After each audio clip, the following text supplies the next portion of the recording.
In this episode, we're diving deep into the fascinating world of motivation, that elusive force that propels us forward, sometimes effortlessly, sometimes with a Herculean struggle. We'll explore what exactly fuels our drive, the science behind it, and most importantly, how we can keep that fire burning bright, even when faced with setbacks and challenges.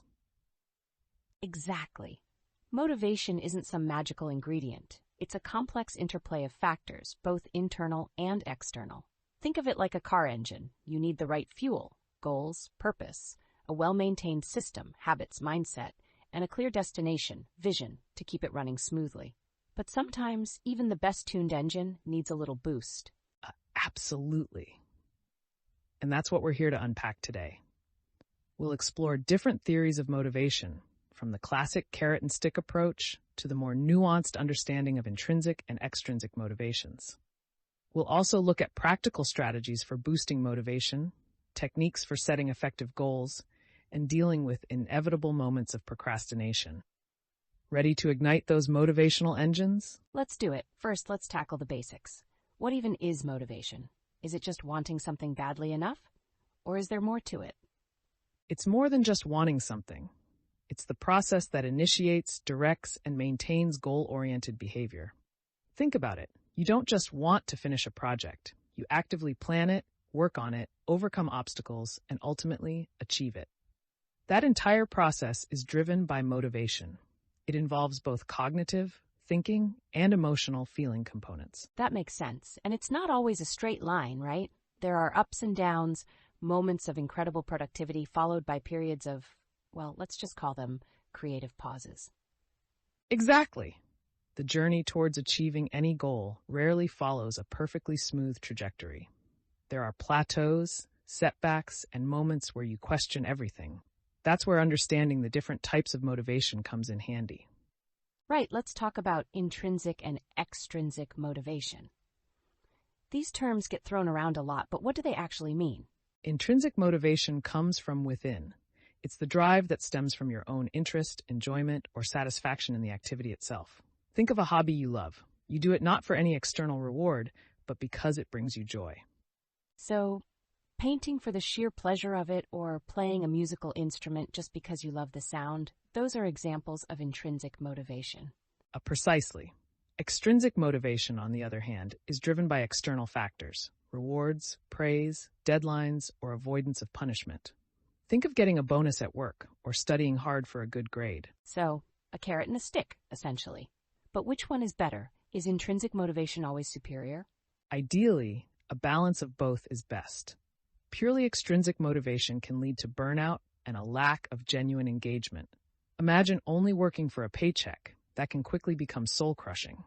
But intrinsic motivation alone can be challenging to sustain, especially when facing difficult tasks. Extrinsic rewards can provide that initial push and help you stay on track, especially in the early stages. That makes a lot of sense. It's like needing both the fuel and the map to reach your destination. The fuel is your intrinsic drive, and the map is the external structure and guidance. Exactly. Now let's dive into some theories of motivation. One of the most influential is self-determination theory. Self-determination theory sounds complicated. It's actually quite intuitive once you understand it. It suggests that our motivation is fueled by three fundamental psychological needs: autonomy, competence, and relatedness. Autonomy, the feeling of control over our actions. Competence, feeling effective and capable. And relatedness, a sense of belonging and connection.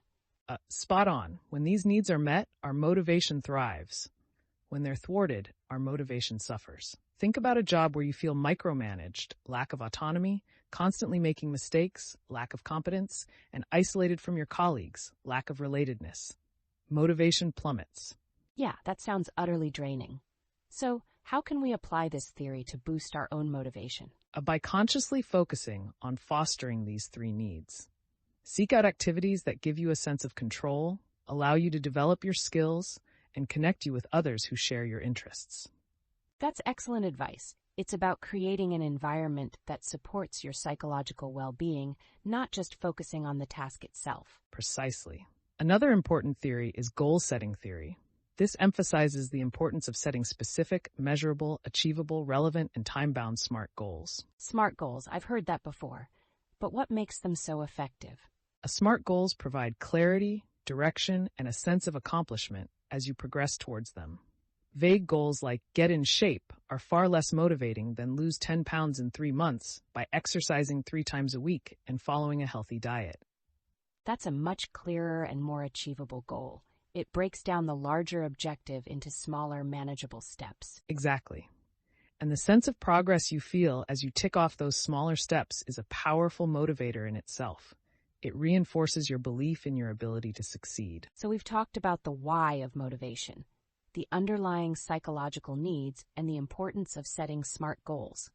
Now let's talk about the how, the practical strategies for staying motivated. A great point. One effective strategy is to break down large tasks into smaller, more manageable chunks. Tackling a huge project can feel overwhelming, leading to procrastination. But breaking it down into smaller, more digestible steps makes it far less daunting. Absolutely. It's like eating an elephant, one bite at a time. And speaking of eating elephants reminds me of a joke. Why don't scientists trust atoms? Because they make up everything. That's a good one. Okay, back to motivation strategies. Another helpful technique is to use rewards and positive reinforcement. This goes back to the extrinsic motivation, right? Exactly.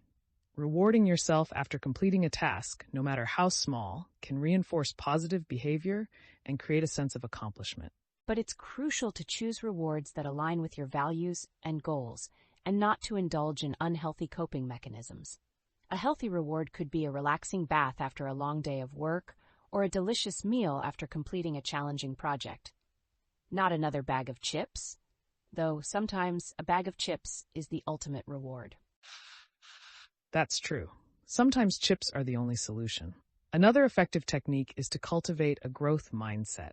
This is the belief that your abilities and intelligence are not fixed but can be developed through dedication and hard work.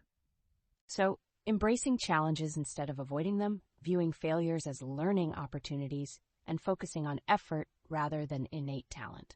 Exactly. A growth mindset helps you stay motivated even in the face of setbacks, as you view challenges as opportunities for growth and improvement. And don't forget the power of visualization. Imagine yourself successfully completing your goals. This helps build confidence and reinforces your commitment to achieving them. Absolutely. Visualization creates a mental blueprint for success, making it feel more tangible and attainable. It also helps you anticipate potential obstacles and develop strategies to overcome them. Another important aspect is to build supportive relationships. Surrounding yourself with positive and encouraging people can significantly boost your motivation. Absolutely. Having a supportive network can provide encouragement, accountability, and a sense of belonging, all of which are crucial for maintaining motivation. And finally, don't forget the importance of self-compassion. Be kind to yourself, especially during setbacks. Recognize that it's okay to have off days and that it doesn't mean you're a failure. Learning to forgive yourself and move forward is vital for sustaining long-term motivation. Beautifully said. Remember, motivation isn't a constant state. It's a process. There will be ups and downs, moments of intense drive followed by periods of less momentum. The key is to develop strategies for navigating those ebbs and flows and to cultivate a mindset that supports your long-term well-being. Exactly. And remember, even the smallest steps forward contribute to overall progress. Celebrating those small victories along the way keeps the momentum going. Consistency is key. And finally, remember to find joy in the process. If you're not enjoying what you're doing, it will be significantly harder to stay motivated. So, integrate activities and tasks you find genuinely enjoyable into your routines. It's all about finding a balance between achieving your goals and nurturing your well-being. Speaking of balance, I think we've covered a lot of ground today. We've explored different theories of motivation, discussed practical strategies, and emphasized the importance of self-compassion. This has been a truly motivating conversation for me. I think we've successfully kept our motivation high throughout this episode. Before we wrap up,